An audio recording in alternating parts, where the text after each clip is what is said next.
Seigneur, je te loue, je te rends grâce ce matin. Je te dis merci. Merci pour ton Église qui est là. Merci pour la grâce et ton esprit qui est au milieu de nous. Pour ta parole. Ce matin, je veux me remettre devant toi, Seigneur. Sers-toi de moi comme toi tu veux. Seigneur, donne-moi le mot dans mon cœur. J'ai besoin de ta grâce. Dirige toutes choses et conduis toutes choses. Et la gloire te revient, Seigneur. Merci, Seigneur, ce matin, pour la grâce que Dieu nous fait d'être dans ce lieu. Amen. Vous savez, l'homme de Dieu disait cette parole, je ne me lasse pas de vous dire les mêmes choses, de vous répéter les mêmes choses, car ces choses sont salutaires. Vous savez, ce matin, je ne vais rien vous apprendre de nouveau. Ce matin, nous sommes là juste pour vous rappeler la parole. Je suis là ce matin pour vous rappeler la parole de Dieu. Je ne m'adresse pas à des ignorants ce matin. Je suis conscient que ce matin, nous formons le corps du Christ, chrétien, habité de l'Esprit de Dieu. Alors je m'adresse à l'Église de Dieu. Et l'Église de Dieu, elle n'est pas ignorante de la parole. Elle connaît la parole. Et ce matin, je suis qu'un rappel ce matin. Alors, j'ai besoin de la grâce de Dieu. Ce matin, c'est assez compliqué pour moi, vous savez, avec ça, là. Et de plus en plus, c'est compliqué. Mais je compte sur la grâce de Dieu ce matin, afin que Dieu puisse nous diriger.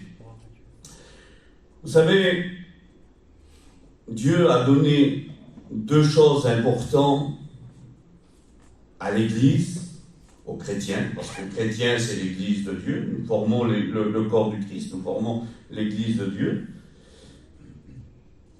Dieu a donné deux choses importantes. La première des choses, c'est la parole. Et la deuxième, c'est le Saint-Esprit. Je ne vous laisserai pas ignorant, je ne vous laisserai pas tout seul, je vous donnerai ce que mon Père a promis, c'est-à-dire l'Esprit Saint. Et il nous a laissé sa parole. Alors, n'oublions jamais, ce matin, que ce livre que nous avons, ce livre que nous lisons, c'est nos repères, c'est le but de nos messages. N'oublions jamais que cette parole écrite, c'est Jésus. Ça, il ne faut pas l'oublier. Il dit que la parole fut faite chair. Il ne faut pas oublier que la parole, c'est Jésus. Ce n'est pas que des mots qui sont écrits sur des feuilles blanches. Vous comprenez? La parole reste la parole, et la parole, c'est Jésus. Il dit, au commencement était la parole, et la parole était avec Dieu, et la parole était Dieu. Il dit que toute chose a été faite par elle. Il ne faut jamais oublier ce livre-là. C'est pour ça qu'il dit que ce livre-là ne s'éloigne jamais de toi.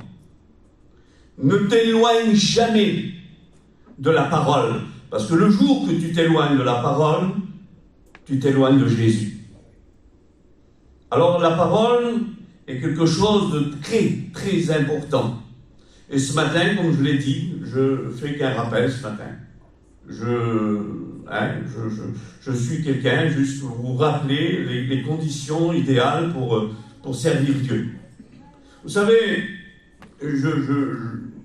j'aimerais vous dire ce mot, et puis c'est le psaume qui le rappelle, le psaume 129, un des plus grands psaumes de la Bible, de livre des psaumes. Et au verset 11, il dit ça. Il dit ce mot qui est très simple. Et l'homme de Dieu l'avait compris, l'importance de la parole. Il avait compris la nécessité de la parole, l'importance de la parole. Alors il va dire ces mots. Il dit, je serre cette parole dans mon cœur. Je serre cette parole dans mon cœur pour ne pas pécher contre elle. Seigneur, on peut pécher contre la parole. On peut être pour ta foi avec ta parole. On peut être comme, en un mot, comme la parole ne veut pas que nous soyons. Alors cet homme va dire, je serre ta parole contre mon cœur, afin de ne pas pécher contre elle. L'Évangile nous rappelle, vous connaissez ce passage, Jean 17, 17, il va dire, ta parole est la vérité. Il dit, ta parole est la vérité. Et le psaume va dire ces mots-là. Qu'est-ce que Dieu veut? Qu'est-ce que Dieu désire? Il désire que la vérité soit au fond de ton cœur. Il veut que la vérité soit au fond de ton cœur. Vous savez, on chante souvent ce cantique-là avec une importance capitale. Parce que quand on a envie de Jésus à dire « Seigneur, si tu sondes mon cœur, tu verras qu'il est pour toi ». On n'invite pas n'importe qui pour dire ça. C'est Jésus, et Dieu sait qu'il connaît toutes choses, il sait tout. Il est celui qui sonde les cœurs et les reins, il sait tout. On ne peut pas, nous ne voulons pas avoir que des mots dans notre vie. Et si tu sondes mon cœur, tu verras qu'il est pour toi. Alors c'est inviter Jésus à sonder notre cœur. Mais si on invite Jésus, ben, il faut savoir, il faut qu'il soit comme lui le veut. Parce qu'il dit que la vérité, il veut que la vérité soit au fond du cœur, dans les profondeurs du cœur. Non pas simplement à la surface. Il veut que ce soit à la surface. Mais il veut, s'il veut creuser au fond, il veut là, au fond, il veut trouver encore la parole de Dieu. Et s'il a envie de creuser dans les profondeurs, il faut qu'il trouve la parole de Dieu. Alors la parole de Dieu, c'est quelque chose qui est très important. Alors l'homme de Dieu m'a dit, je serre cette parole contre mon cœur, afin de ne pas pécher contre elle. Je ne veux pas être en porte-à-faux avec la parole de Dieu. Comment être en porte-à-faux avec la parole de Dieu? C'est si je vois la parole de Dieu et ce que ma vie ne correspond pas avec le message de l'évangile, alors là, je me trouve en porte-à-faux avec la parole de Dieu. On va aller plus loin. L'homme de Dieu va dire ces paroles. Il dit, j'ai fait plier ma volonté aux paroles de ta bouche. J'ai fait plier ma volonté aux paroles de ta bouche. C'est-à-dire que moi, c'est plus moi qui va compter, et Jésus va le dire. Jésus va dire ces mêmes paroles. Hein? Il dit non pas, c'est Jésus. Vous comprenez, c'est Jésus. Il dit non pas ma volonté, mais la tienne. Non pas ce que moi je veux, mais la tienne. C'est plus notre pensée qui doit diriger nos vies. Ça, c'est le monde d'avant. C'est le monde qu'on a connu avant. C'est pas nos pensées, c'est pas nos désirs, c'est pas notre façon de penser ou ce que nous croyons qui doit avoir notre importance. Vous savez, il y en a qui disent souvent, oh non, moi le Saint-Esprit ne me reprend pas, moi. Mais si la parole de Dieu te reprend dans ton état, c'est la parole de Dieu qu'il faut écouter. Parce que si le Saint-Esprit ne te reprend pas dans ton état, c'est que tu es en porte-à-faux avec la parole et le Saint-Esprit. Alors il faut comprendre cela. Trop de gens disent, ah ben moi le Saint-Esprit ne me reprend pas. Et si le Saint-Esprit ne te reprend pas, c'est qu'il y a un problème dans ta vie. L'homme croyait aussi, pensait aussi lui. Mais la Bible dit qu'il ne savait pas que l'Esprit de Dieu s'était retiré de lui. Il ne savait pas. Alors l'homme de Dieu va dire, j'ai fait plier ma volonté aux paroles de ta bouche. Je serre ta parole dans mon cœur. Ma volonté, c'est plus la mienne, c'est la tienne, Seigneur. Et l'homme de Dieu va dire aussi ces mots-là, un peu plus loin dans le psaume. Hein? Il dit comment, on le cite souvent pour la jeunesse. Mais nous sommes toujours engagés dans l'œuvre de Dieu, nous sommes toujours appelés à grandir avec Dieu. Il dit, comment le jeune homme rendra-t-il pur son sentier? Comment? Ben, la Bible dit, c'est en se dirigeant selon sa parole. Elle doit être celle qui dirige ma vie. Elle doit me donner la direction. Seigneur, beau psaume ici qui rappelle, il dit, ta parole est une lampe à mes pieds, hein, et une lumière sur mon sentier. Elle est celle qui va diriger ma marche, mais elle est celle aussi qui va me donner une espérance, un avenir, la vision de Dieu. Les choses qu'on ne voit pas, mais qu'on espère au travers de la parole de Dieu. Moïse avait compris. Il avait préféré les choses qu'il ne voyait pas, en un mot, en délaissant les valeurs de la terre, les choses qu'il allait posséder, parce qu'il était appelé à posséder ces choses-là, mais lui, il ne les a pas acceptées parce qu'il avait une autre espérance. Le chrétien a une autre espérance, parce que cette parole-là nous éclaire, nous dévoile, nous enseigne et nous bénit. Alléluia. La parole de Dieu, c'est quelque chose d'extraordinaire. Hein? Vous savez, l'homme de Dieu disait ces mots-là. Il va dire, c'est ça ce que la parole doit faire dans nos vies ce matin. La parole ne doit pas rester sans réaction. Elle ne doit pas rester sans porter du fruit dans le cœur. Sans essayer de pouvoir, comment dire, faire bouger le fondement ce matin. Elle doit produire quelque chose. Et cet homme va dire, je me réjouis de ta parole. Je me réjouis de ta parole. Comme un homme qui a trouvé le plus grand des trésors. Comme un homme qui a trouvé le plus grand des trésors. Je me réjouis de ta parole. C'est la plus grande des richesses. C'est la plus grande des valeurs. Que servirait-il à un homme de gagner le monde s'il perdait son âme?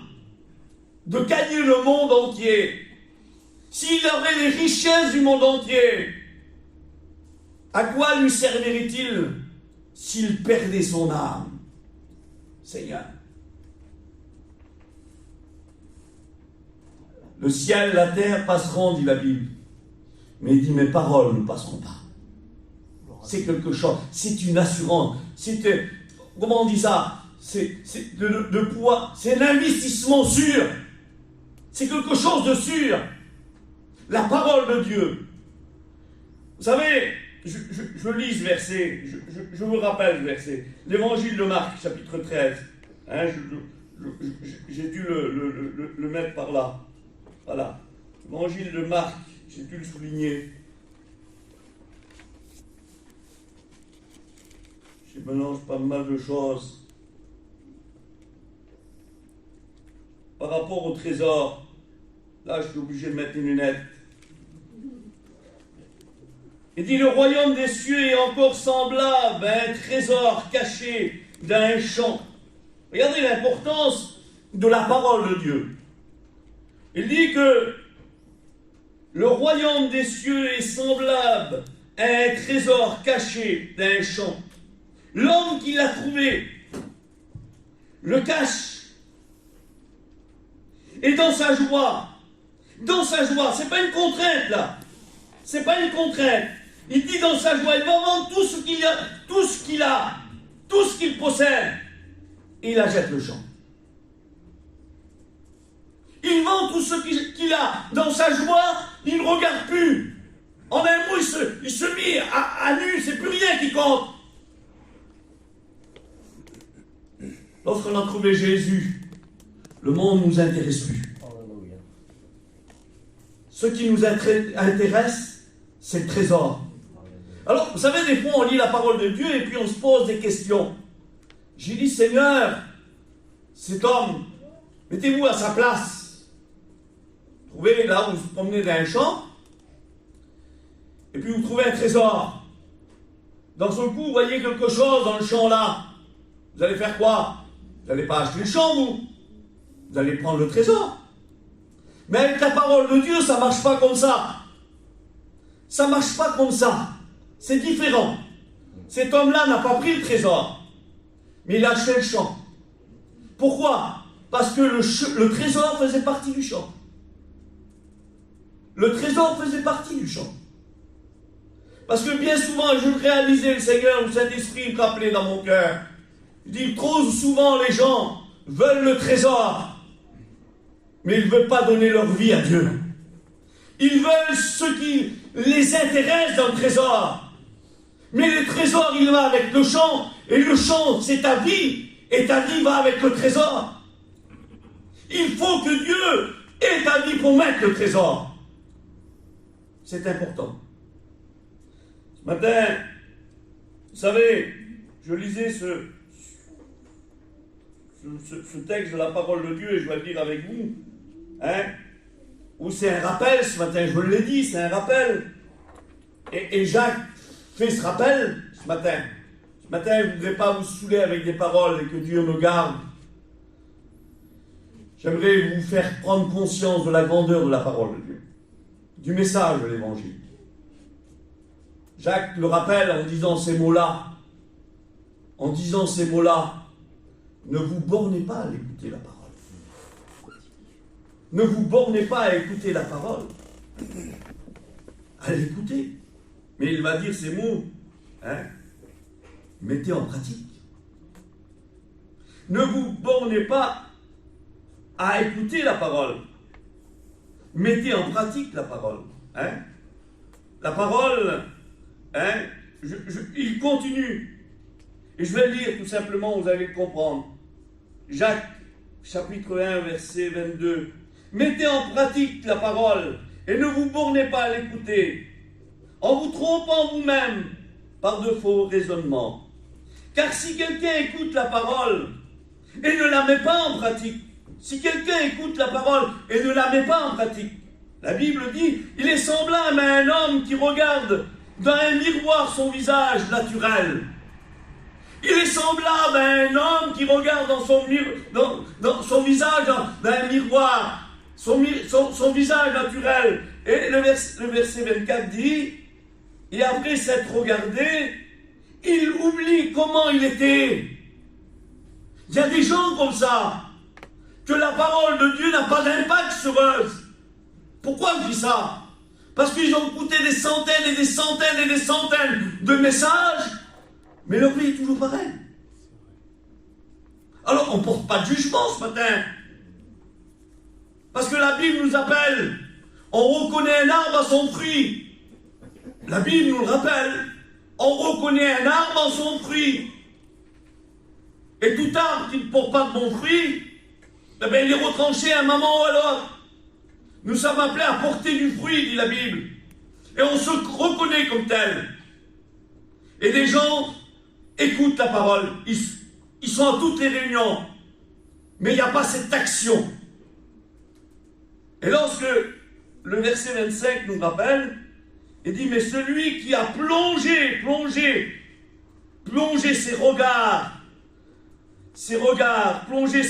dans la loi parfaite, la loi parfaite, la loi de la liberté, il dit qu'il aura persévéré, il dit étant non pas un auditeur oublieux,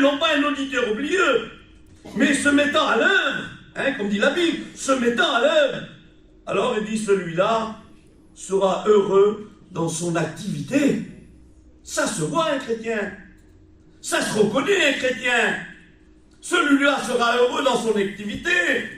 Celui qui ne l'a pas simplement écouté, mais de mettre en pratique dans la loi parfaite, qui aura plongé ses regards dans les profondeurs de la parole de Dieu. Ah Seigneur. J'ai pris un texte aussi que j'aimerais vous lire. Je n'ai pas l'habitude de lire, mais bon, c'est important. Ce texte m'a interpellé. 2 Corinthiens. Regardez, vous connaissez déjà le début de ce verset-là. Il dit, là où il y a la liberté, là, or le Seigneur est l'Esprit, dit la Bible. Je vous lis les 2 textes. Or le Seigneur est Esprit. Et là où il y a l'Esprit du Seigneur, il y a la liberté. Là où il y a l'Esprit du Seigneur, il y a la liberté. Nous avons été appelés à la liberté, dit la Bible. Et nous sommes aussi habités de l'Esprit de Dieu. Si l'Esprit de Dieu est dans nos vies, c'est que nous avons été affranchis, dit la Bible. Nous avons été affranchis. Et le texte continue. Il dit, nous tous, Nous tous donc, le visage découvert, nous reflétons la gloire du Seigneur. Ah Seigneur, plongez ses regards dans la parole de Dieu.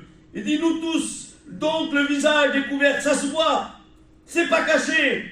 Nous reflétons la gloire du Seigneur. Nous sommes transformés à l'image. Nous sommes transformés à l'image et à la gloire, de gloire en gloire, par le Saint-Esprit du Seigneur. Vous comprenez quelle importance? Nous tous au visage découvert. Moïse en mettait un voile sur son visage pour pas que le peuple le voie, parce qu'il y avait la puissance de Dieu. Mais nous, la puissance de Dieu, nous sommes à visage découvert. Les gens doivent y voir au travers de nous la gloire de Dieu. Amen. Si les gens ne voient pas en travers de nous la gloire de Dieu, alors il y aura porte-à-faux avec la parole de Dieu. Et nous ne voulons pas être en porte-à-faux avec la parole de Dieu.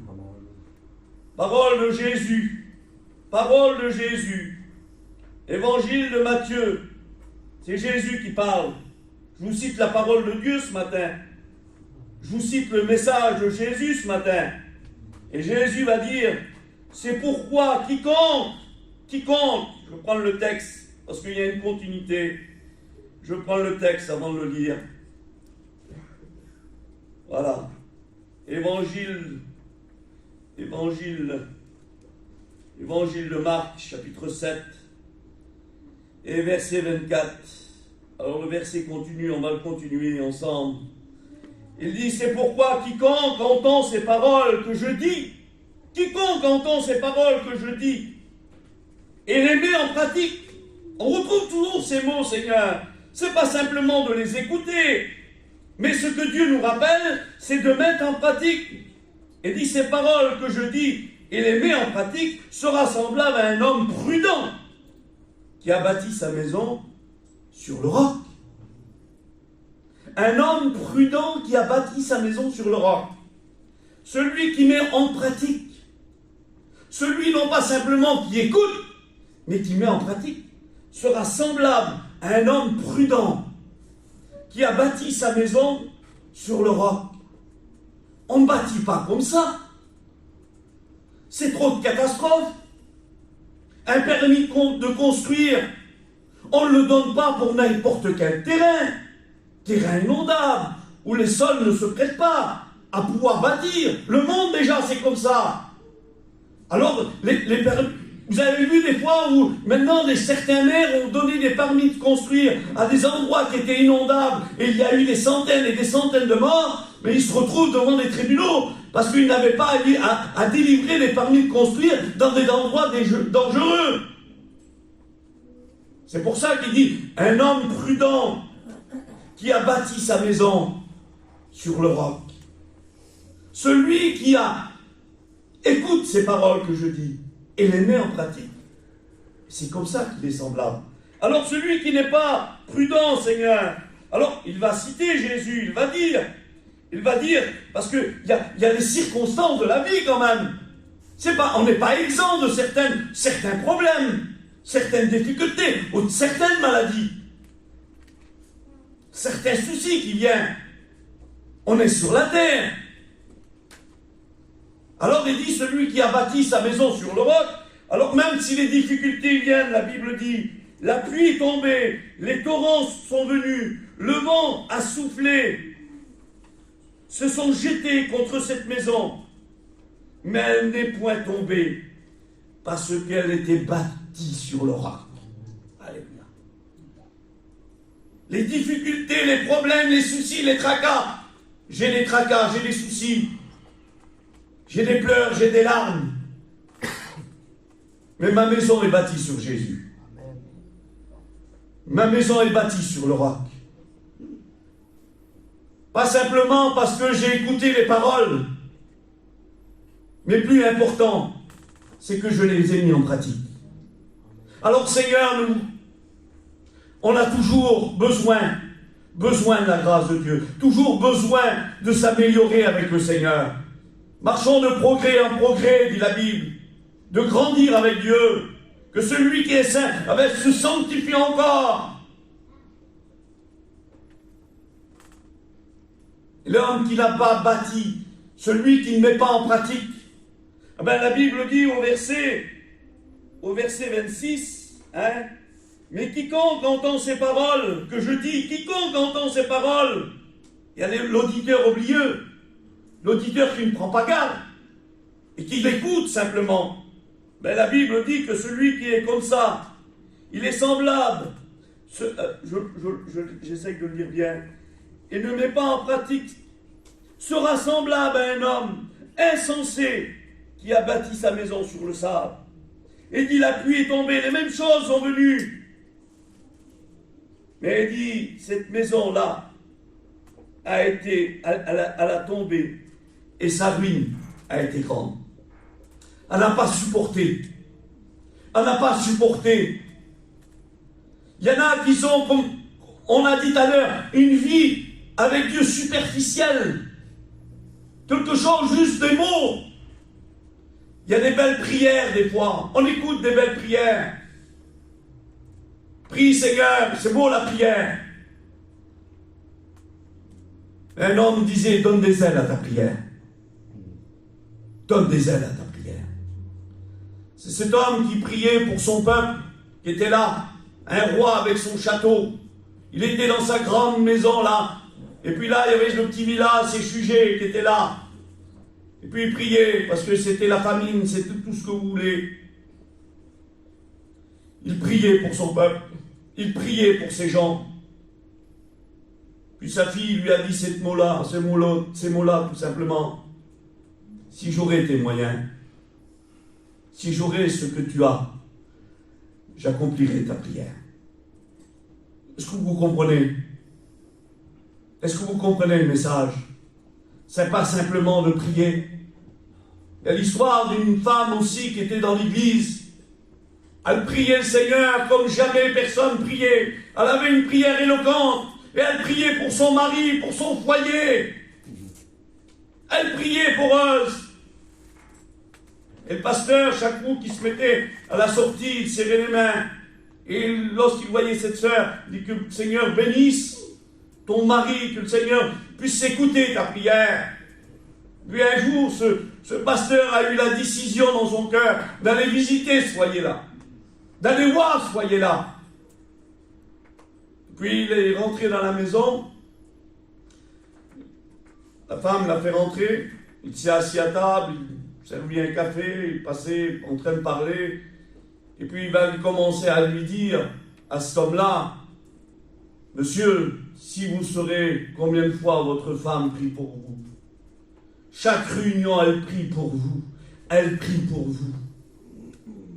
Et cet homme a dit tout simplement, si vous connaîtrez ma femme, si à l'église vous la connaissez comme ça, moi, chez moi, c'est pas le même système. Alors les mots ont été grands. Il dit, si à l'église c'est un ange, à la maison c'est un démon. Sa vie n'est pas conforme avec ce qu'elle fait. Des fois, on veut gagner les gens en priant pour eux. Gloire à Dieu. Bénis mon foyer, bénis mes enfants.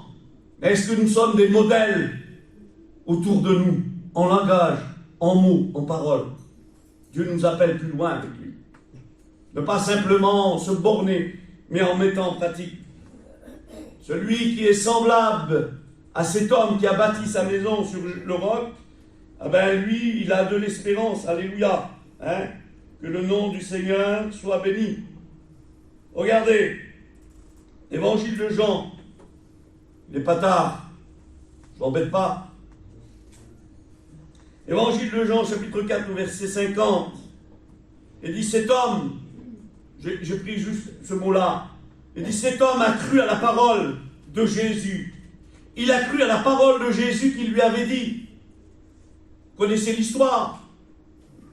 C'était pour son serviteur qui était malade à la maison. Et cet homme a cru aux paroles de Jésus qui lui avait dit. La parole de Dieu doit produire en nous la foi. La parole de Dieu doit produire en nous la foi. Il dit la foi vient de ce qu'on entend. Et ce qu'on entend nous vient de la parole de Dieu. La parole de Dieu produit en nous la foi. Quelle importance, Seigneur. Hein? Gloire à Dieu. Dites pas Amen. Gloire à Dieu. Je reviens dans le psaume.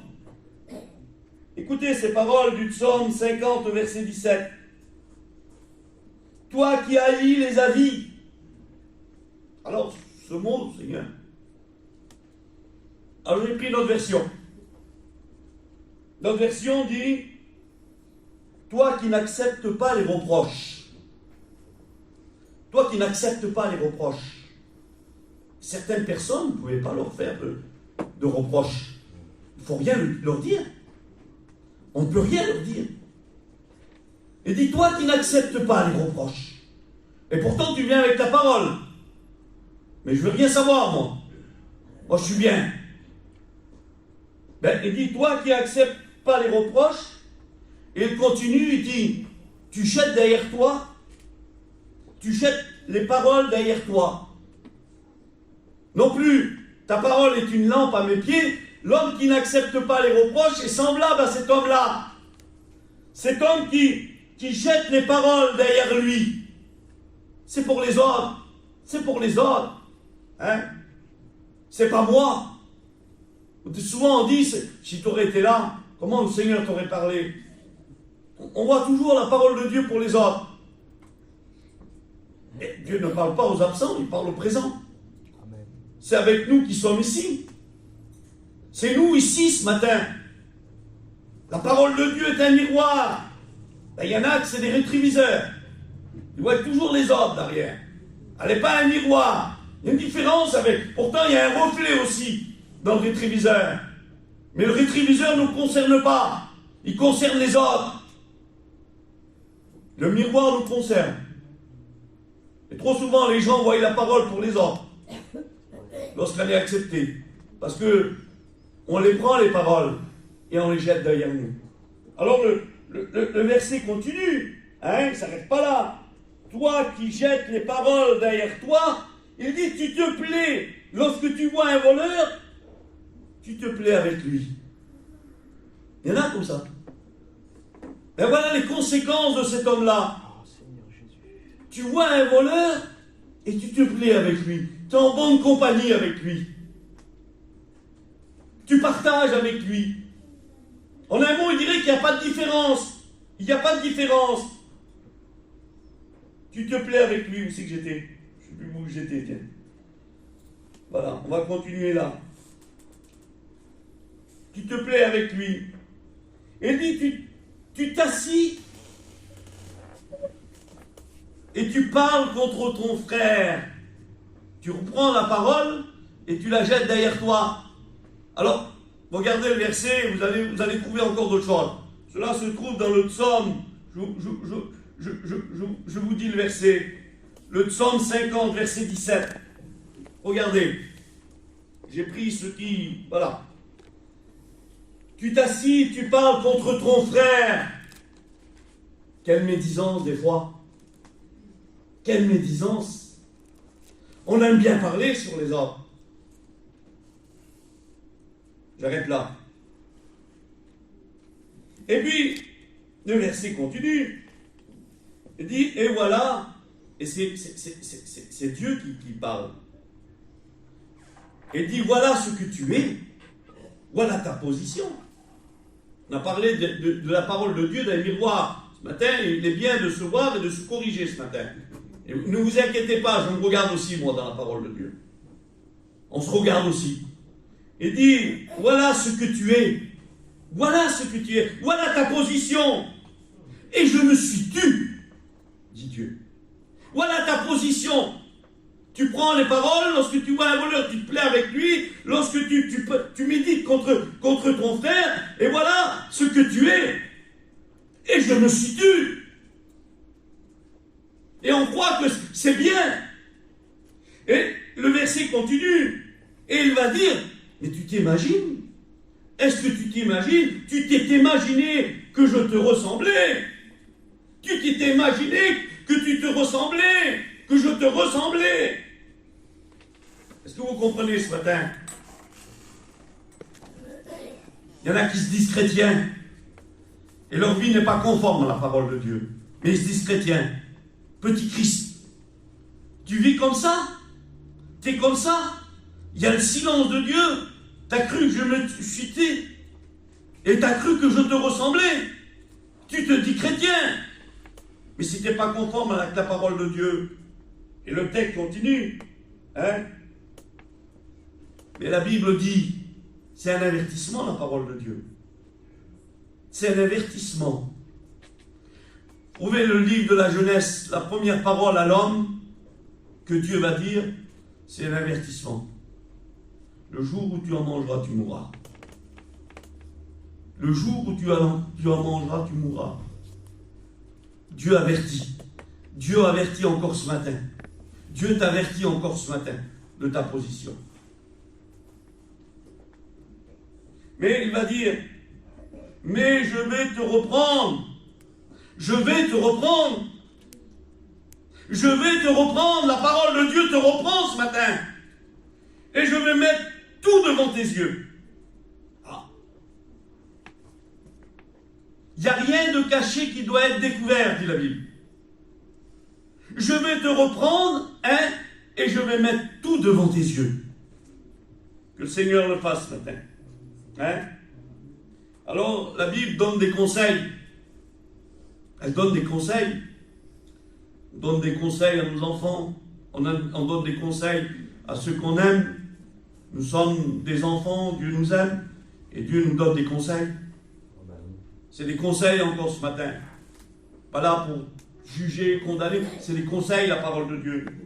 Apocalypse 3:17. L'église Laodicée. Il dit, je te conseille d'acheter de moi de l'or éprouvé par le feu. Je te conseille d'acheter de moi, c'est Jésus qui parle, d'acheter de l'or éprouvé par le feu. Les vraies valeurs, pas les valeurs que tu crois toi, mais les valeurs qui viennent de la parole de Dieu. Alors vous savez, moi j'écris beaucoup. Si on regarde, des fois je suis là, des fois les prédicateurs disent, maman, Seigneur, comme tu dois écrire, toi. Ah, j'écris comme un as. Je ne sais pas écrire. Bizarre, hein? Je ne sais pas écrire.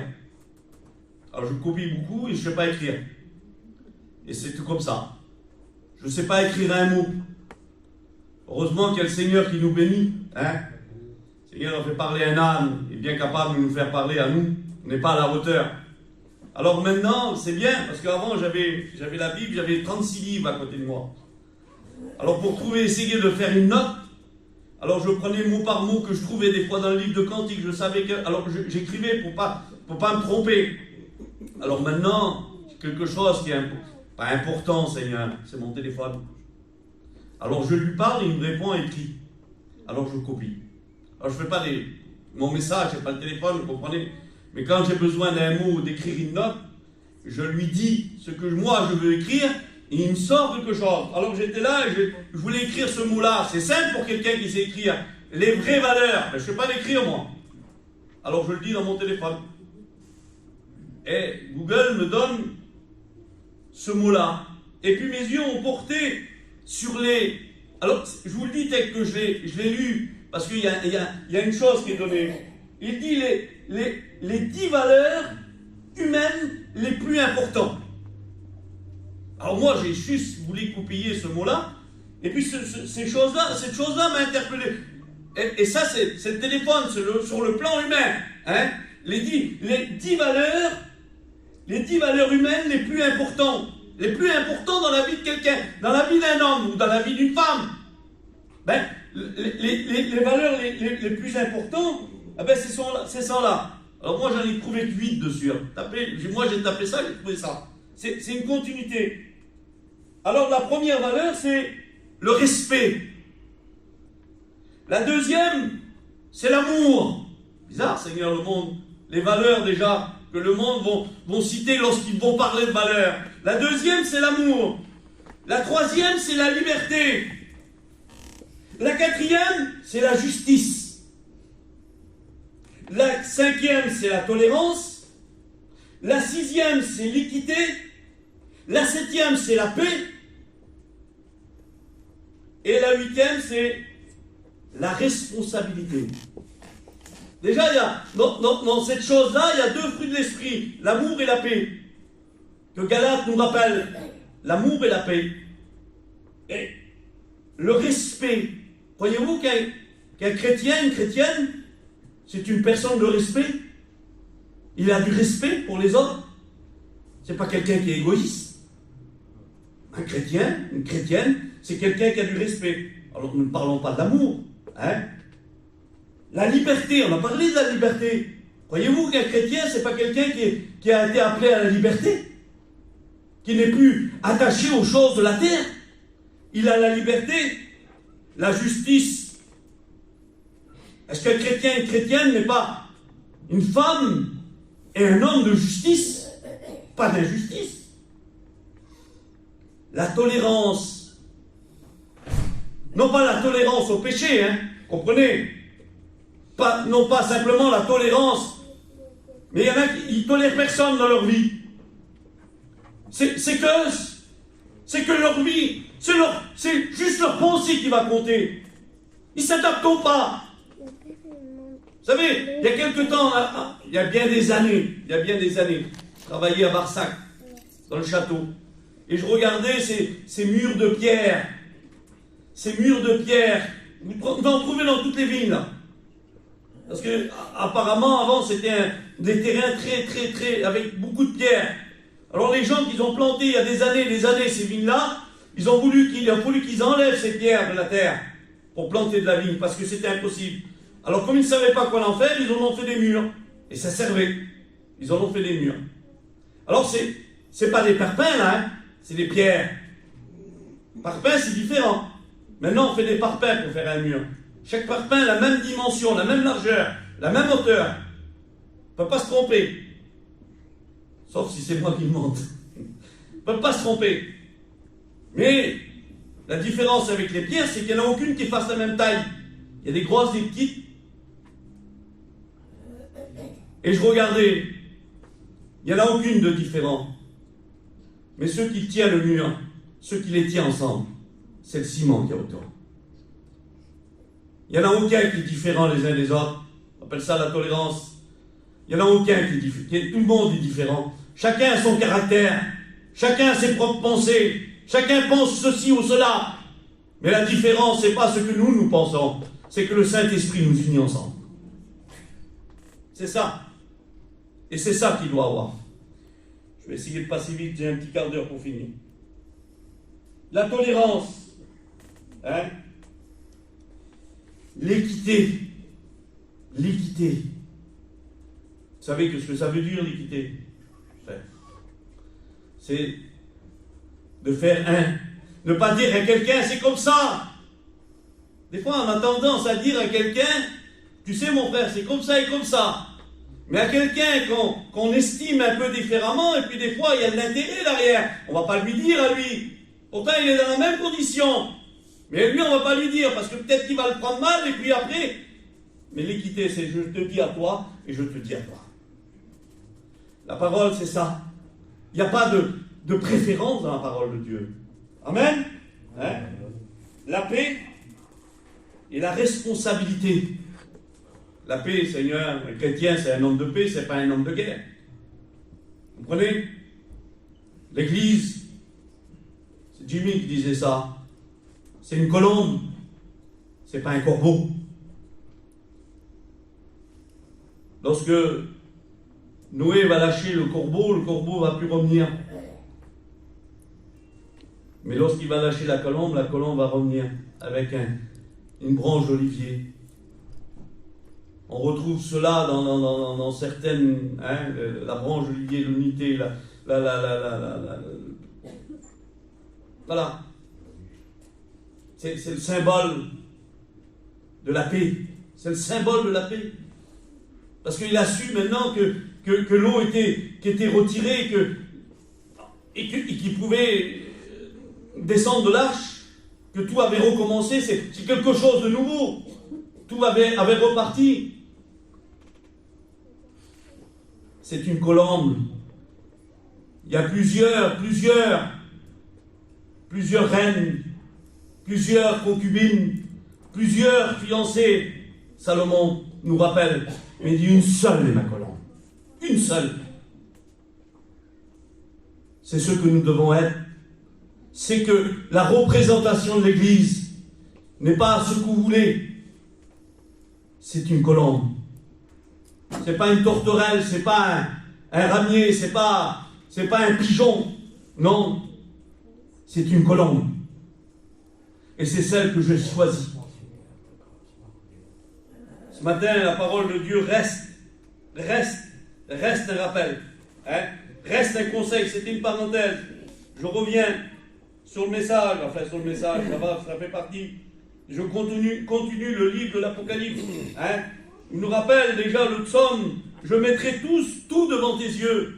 Je te conseille d'acheter de l'or éprouvé par le feu. Mais la fin du verset de l'Apocalypse aussi, dans le même livre, il dit un collier pour oindre tes yeux. Un collier pour oindre tes yeux. Enfin que tu vois.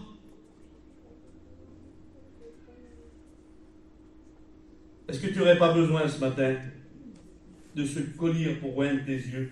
Hein? C'est important, Seigneur.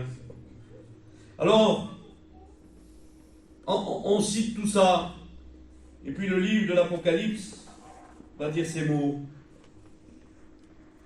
Ce n'est pas un jugement ce matin, je le redis encore, je le redis. La parole de Dieu n'est pas là pour nous juger. Parce que lorsqu'il vous lisez un peu plus loin au verset 19, il dit moi, je reprends et je châtie. Qui, Seigneur? Tous ceux que j'aime. Moi, je reprends ce matin, je t'appelle ce matin, je te dis ça, pourquoi? Pour te condamner, pour te juger? Non, parce que je t'aime. Parce que l'amour de Dieu ne va pas au-delà de la justice de Dieu. Et la justice de Dieu ne va pas au-delà de l'amour.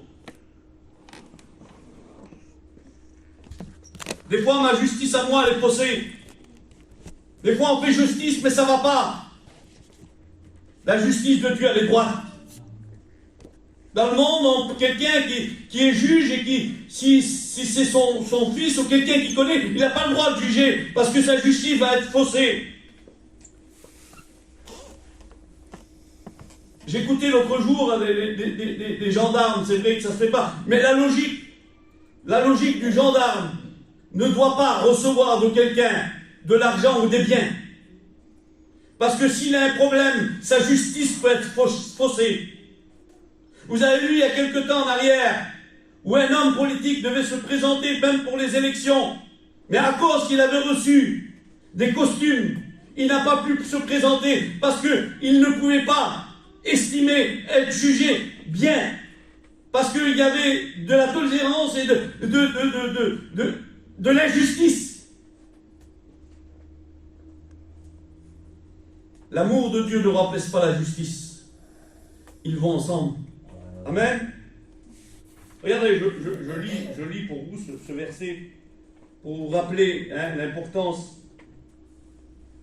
Le psaume 85 au verset 11, il parle de bonté et de fidélité. C'est la bonté, c'est l'amour. Il parle de la bonté et de la fidélité se rencontrent. La bonté et la fidélité se rencontrent. La justice et la paix s'assemblent. Dieu est comme ça.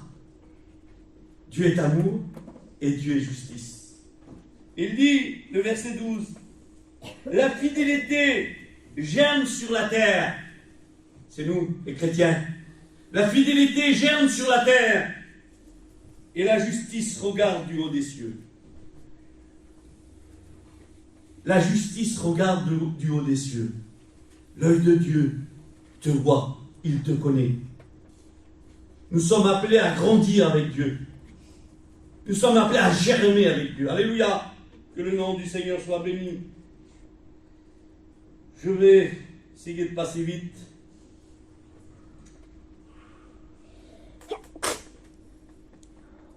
Voici, je me tiens à la porte et je frappe. Le verset continue. Voici, je me tiens à la porte et je frappe.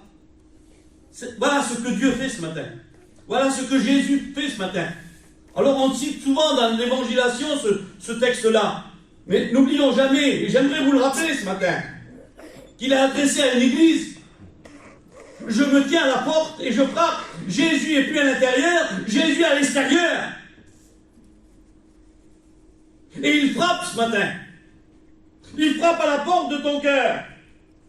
Et dit, si quelqu'un ce matin est conscient, si quelqu'un entend ma voix, si quelqu'un entend ma voix et qu'il ouvre, ce matin tu as besoin d'entendre la voix de Dieu qui est en train de parler à ton cœur.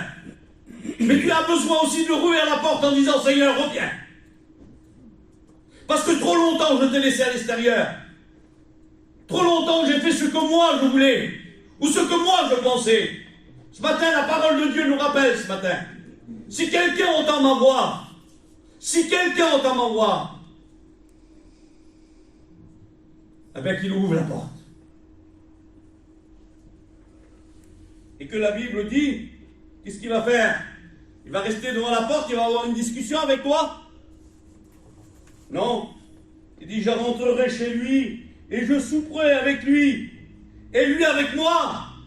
Ce matin, Dieu veut mettre l'unité encore avec lui. Dieu veut unir ce matin. Parce qu'il t'aime ce matin. Je reprends et je châtie tout ce que j'aime.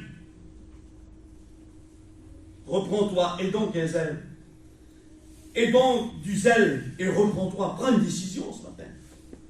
Si tu as vu ton état dans la parole de Dieu, tu ne dois pas rester comme ça. Hein? Dieu veut remettre l'unité. Regardez le psaume. Il dit, prenez donc garde, vous qui oubliez l'Éternel. Ah non, je n'oublie pas, Seigneur. Mais si la parole n'est pas dans ton cœur, ben tu as oublié. On reconnaît, je le redis, on reconnaît l'arbre à son fruit. Garde-toi à oublier. Alors j'ai marqué la petite note là. J'ai dit ça. Garde-toi d'oublier ce que tu es. Garde-toi d'oublier ce que tu es et qui tu es. Garde-toi d'oublier ce que tu es et qui tu es. Paul va dire aux Corinthiens, ne savez-vous pas que vous êtes le temple de Dieu et que l'Esprit de Dieu habite en vous? Ne savez-vous pas ça?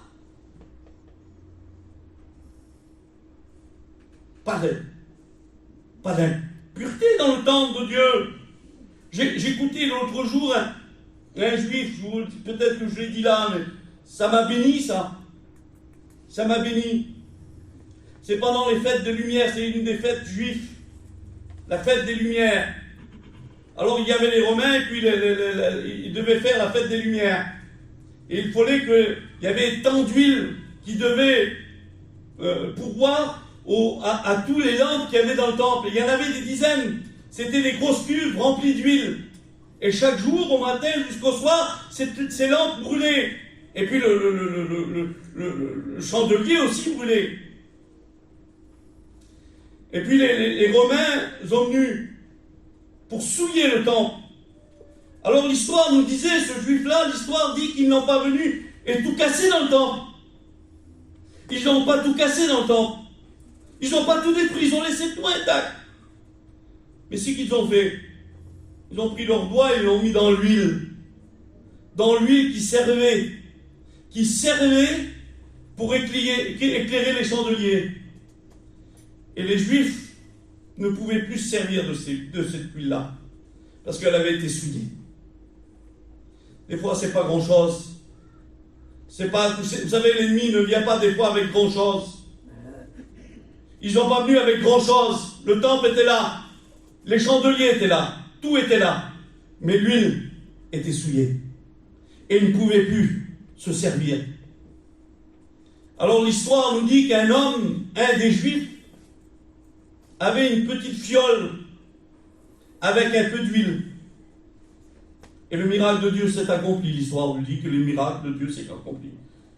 Parce qu'avec ce peu d'huile-là, ils ont pu, je ne sais pas combien de jours, je crois que ça dure 7 jours, je ne me rappelle plus, cette fête-là, Pendant ce temps, ils ont pu éclairer les chandeliers avec ce peu d'huile-là.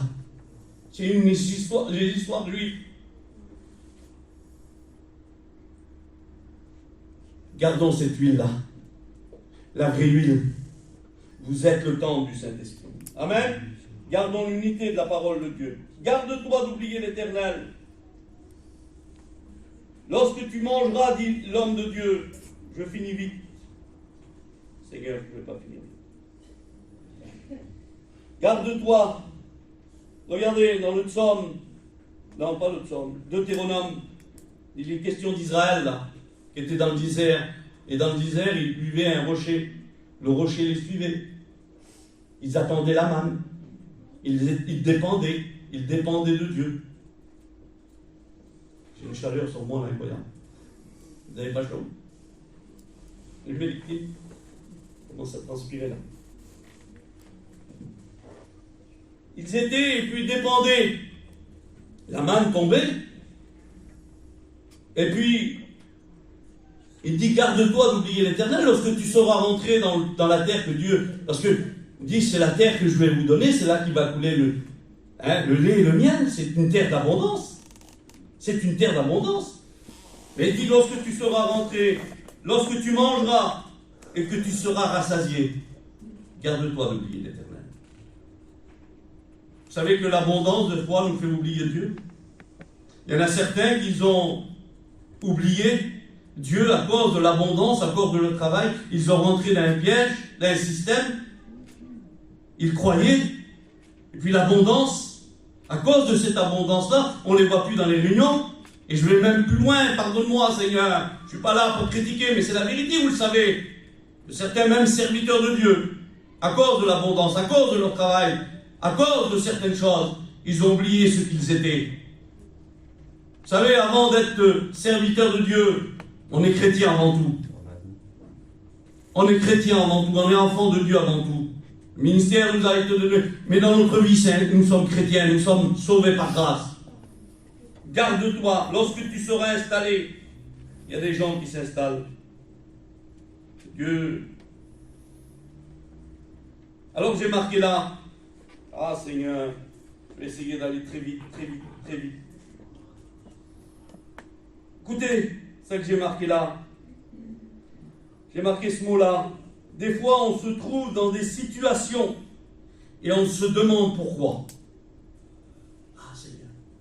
Des fois, on se trouve dans des situations, dans des circonstances et on se demande pourquoi Seigneur ceci ou pourquoi Seigneur cela. Pourquoi il m'arrive ça ou pourquoi il m'arrive ça. Alors, j'ai pris un exemple de l'apôtre. Écoutez ce que l'apôtre dit dans les Actes 27. Vous connaissez cette histoire. C'est l'histoire de lorsque Paul doit aller à Rome et il prend un bateau. Voilà, il est dans ce bateau-là, il y a plusieurs personnes. Il y a des Romains, il y a des gens qui c'est leur commerce, ils doivent aller à Rome. Il doit partir et Paul fait partie du bateau. Ils arrivent à un endroit. Et puis, Paul va dire ces paroles. Des fois, on se demande, je vous redis, j'aimerais vous faire comprendre la parole de Dieu, Seigneur. Parce que des fois, je n'ai pas les mots, moi. Je n'arrive même pas à me comprendre, moi, des fois. Que le Saint-Esprit vous fasse comprendre. Des fois, on se trouve dans des situations qu'on se demande pourquoi. Et puis, Paul va dire ces mots-là. Ô homme, il fallait m'écouter. Il ne fallait pas partir de Crète, afin d'éviter ce péril et ce dommage. Ah Seigneur, oh mais il fallait m'écouter. Il ne fallait pas partir de Crète, afin d'éviter ce qui nous arrive là. Des fois on se trouve dans des situations, parce qu'on n'a pas écouté la parole de Dieu, tout simplement. Parce qu'on n'est pas dans la parole de Dieu. Et on se demande, Seigneur, pourquoi? Alors si on repart un peu plus loin, avant cette parole-là, on voit qu'au verset 9, il dit qu'un temps s'est écoulé. Ils arrivent d'un endroit. Ils arrivent là.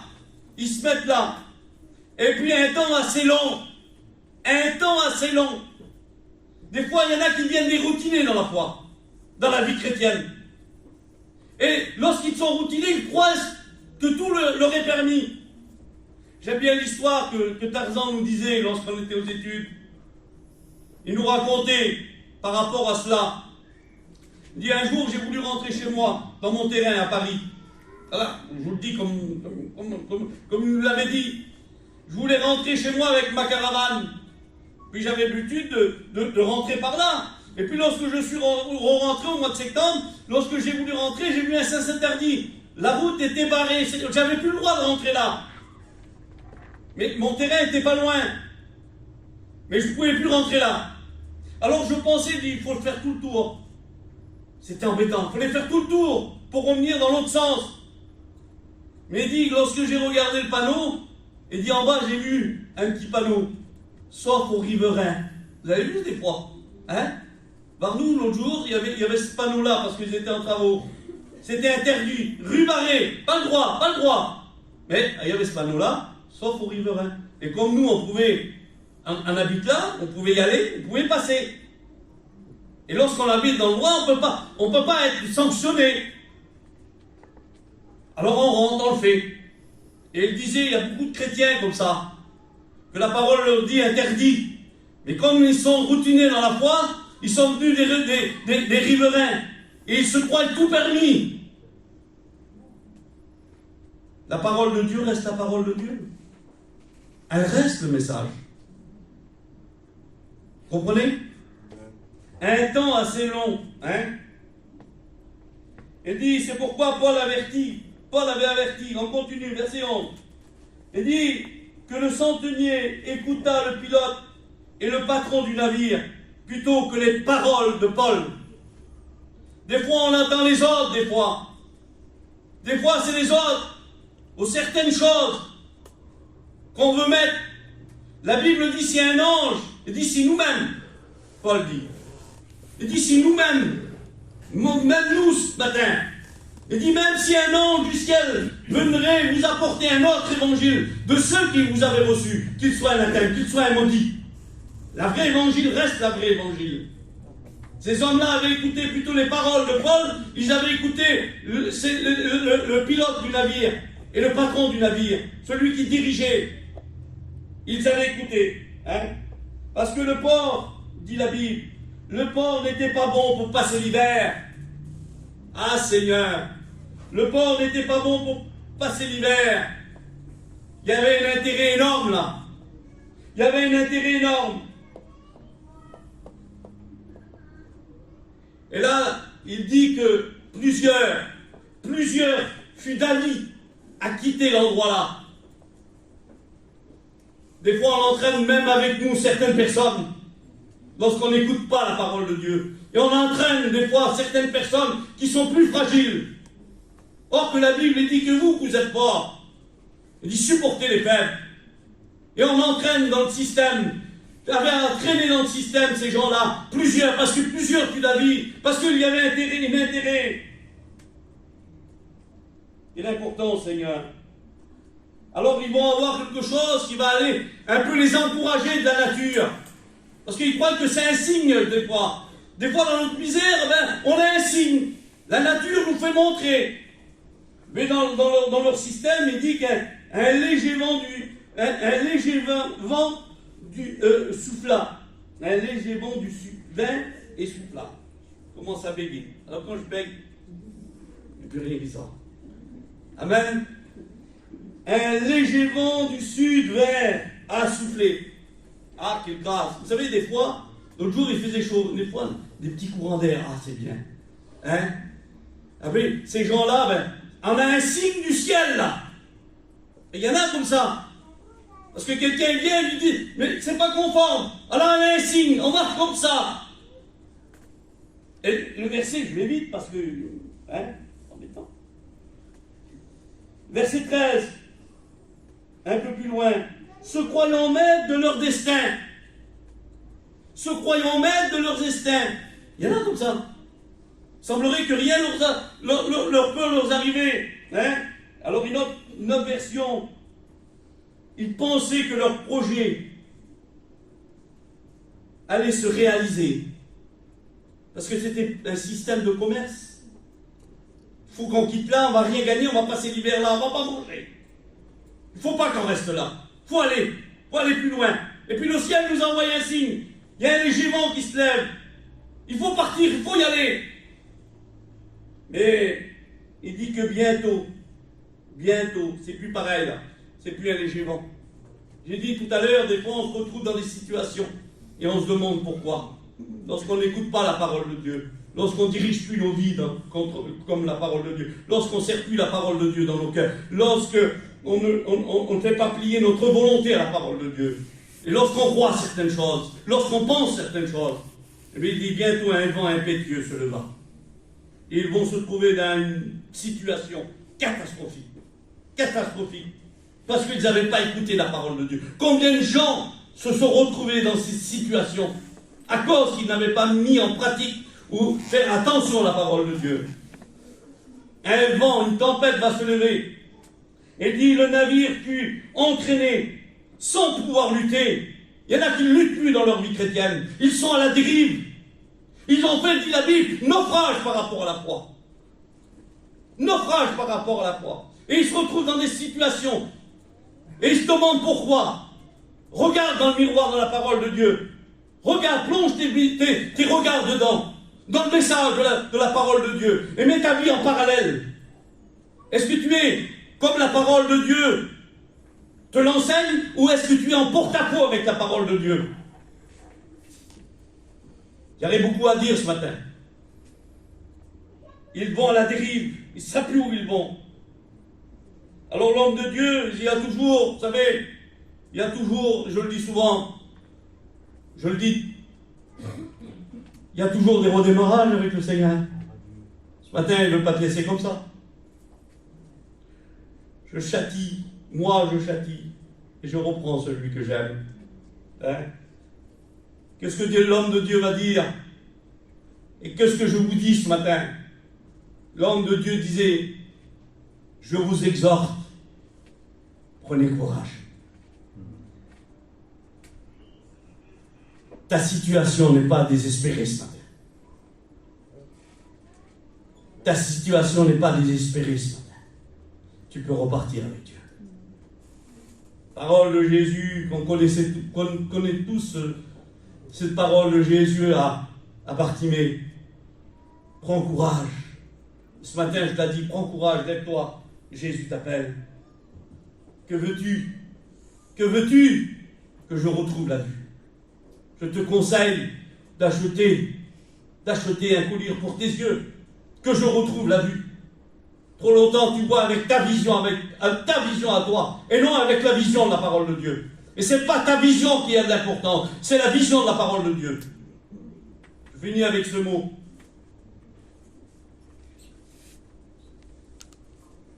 Il y a 2 semaines, 3 semaines, j'étais à Libourne, à la mission. Il y avait mon beau-frère et toute la famille qui était là, alors j'ai été les voir. Et puis, mon neveu avait prêché sur les combats. Dimanche dernier, c'était ça aussi, un peu le combat à la vie. Vous comprenez, des fois, des situations devant nous, des murs devant nous, et ça reste un peu encore ce matin dans ce sens-là. Des fois, il y a des murs devant nous. Et il prêchait aussi sur l'exemple de Goliath. Le Saint-Esprit m'avait parlé dans mon cœur. Et à la fin de la réunion, j'ai dit, Seigneur, si j'aime pas prendre la parole, j'aime bien laisser parler le Saint-Esprit, j'aime pas m'imposer. Mais si le Saint-Esprit nous parle, il nous parle. Vous comprenez? Mais des fois, j'aime pas. Et j'ai dit, Seigneur, si c'est permis à la fin de la réunion, j'aimerais dire ainsi un mot. C'était comme une prophétie dans mon cœur. C'était par rapport à David et à Goliath. Alors je disais, la prophétie disait comme ça dans mon cœur, l'Esprit de Dieu parlait comme ça dans mon cœur, et je l'ai dit sur l'estrade. Il dit, il y a combien de temps qu'il y a des géants dans ta vie? Il y a combien de temps Goliath se lève dans ta vie? Et tu te lèves, l'armée se levait le matin, et jusqu'au soir, il y avait un défi il était toujours là, et toujours là, et toujours là. Il y a combien de temps, je dis, qu'il y a des géants dans ta vie qui se lèvent?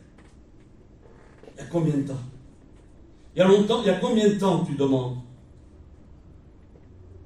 Et je prenais l'exemple, le Saint-Esprit me disait l'exemple de David. Qu'est-ce que David a fait pour abattre le Goliath? Est-ce qu'il s'est présenté devant lui comme ça? Vous connaissez l'histoire. Où c'est qu'il va aller? Il va aller au torrent. Il va aller au torrent. Et il va choisir des pierres. Il va prendre des pierres.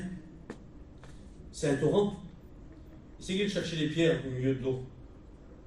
Vous allez être inondé. Vous allez être éclaboussé. Vous allez être trempé. C'était le mot de Dieu dans mon cœur. Vous allez être trempé. Et David s'est présenté devant Goliath. Il était tout mouillé. Et Goliath disait, mais qu'est-ce que tu fais? Un chien, tu m'envoies un enfant. Mais il avait descendu au torrent. Et le Saint-Esprit me disait, il y a combien de temps qu'il y a des géants dans ta vie? Mais il y a combien de temps que tu n'es pas descendu au torrent? Il y a combien de temps que tu n'es pas plongé tes regards dans la parole de Dieu? Combien de temps que tu n'as pas été inondé de la parole de Dieu? Tu veux des victoires dans ta vie, mais il y a combien de temps que tu n'es plus conforme avec la parole de Dieu? Que tu n'es plus inondé de la parole de Dieu? Et tous les matins, il y a le géant dans ta vie, et tu te lèves. Mais il y a combien de temps que tu n'es pas descendu au torrent? Je te laisse ce mot sur ton cœur. On court les fronts. On prie le Seigneur. Et je te pose cette question ce matin. Celui qui plonge ses regards dans la parole de Dieu. Il y a une importance capitale dans le message ce matin. J'aimerais te poser la question ce matin. Je disais tout à l'heure, c'est dommage que le message de Dieu ne trouve pas Yah. Il doit trouver quelque chose, il doit produire quelque chose. L'Église de Dieu, j'invite les chrétiens, c'est pas n'importe qui, j'invite là. Les chrétiens à prier le Seigneur. Est-ce qu'il faudrait insister pour vous faire prier le Seigneur, enfant de Dieu? Lorsque le Seigneur nous parle, est-ce qu'on ne peut pas lui répondre ce matin? Est-ce qu'on est insensible ce matin à la parole de Dieu? Est-ce qu'on ne fait qu'écouter ce matin? Est-ce qu'il ne doit pas faire trembler nos cœurs ce matin? L'importance de la parole de Dieu. Ce matin, il y a combien de temps que tu n'es pas descendu au torrent? Il y a combien de temps que ton cœur est vide?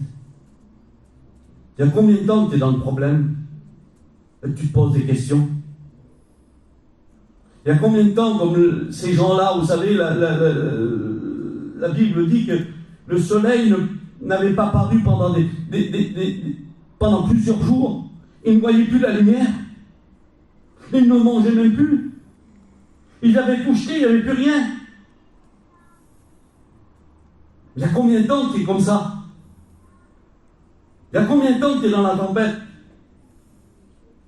Est-ce que tu veux rester dans ta position?